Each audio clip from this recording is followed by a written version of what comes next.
Pascal Lamy is a former Director General of the World Trade Organization. He told me, while this may not be a fully blown trade war yet, it will backfire on Donald Trump. It's serious, but I do not think we are on the verge of a real trade war.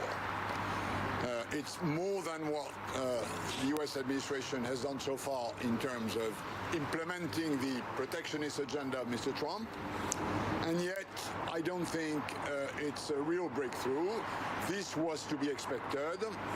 By the way, it's still very unclear what are the countries who are really targeted beyond China, in Europe, in Northern America, unclear.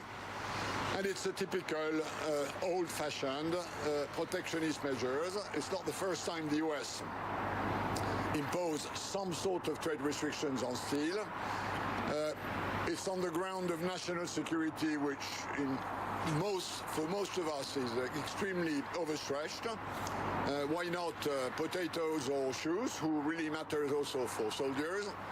But we will see whether or not this leads to an overflow of steel that doesn't go to the US and that would go elsewhere, in which case, notably in Europe, countermeasures would be taken. But when you get the US president threatening, promising tariffs on steel, and Jean-Claude Juncker says Europe could hit back and actually is specific. Harley-Davidsons, Bourbon, Levi's. These aren't esoteric threats. These are concrete products that are now in the firing line. Yeah, but I mean, again, Richard, let's take this notion of a trade war with a pinch of salt. The reality is that Mr. Trump wants to protect more the US steel industry, which obviously is not very competitive, and this will lead to US consumers and other industrial sectors paying more for uncompetitive steel.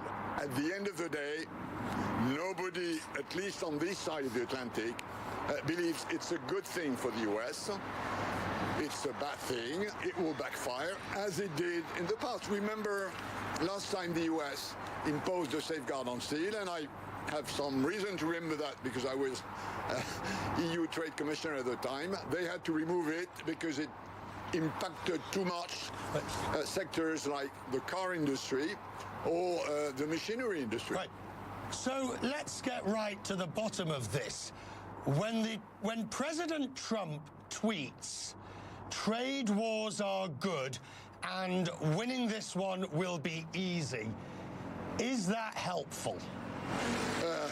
My answer to that is no, but I don't think many people would care. Mr. Trump obviously believes that trade is a win-lose game, like a war. You win, I lose. I win, you lose.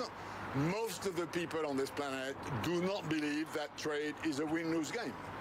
What binds people together on this planet about trade, the reason why everybody agreed that under some conditions more open trade is good, is that it's a win-win game. It's not a win-lose game. And this is where I think he departs from a world consensus and from the way the modern economy is organized around this planet with global value chains. So going back to the Middle Ages, I think will not help. But if that's his view, let him try. We don't think it will work.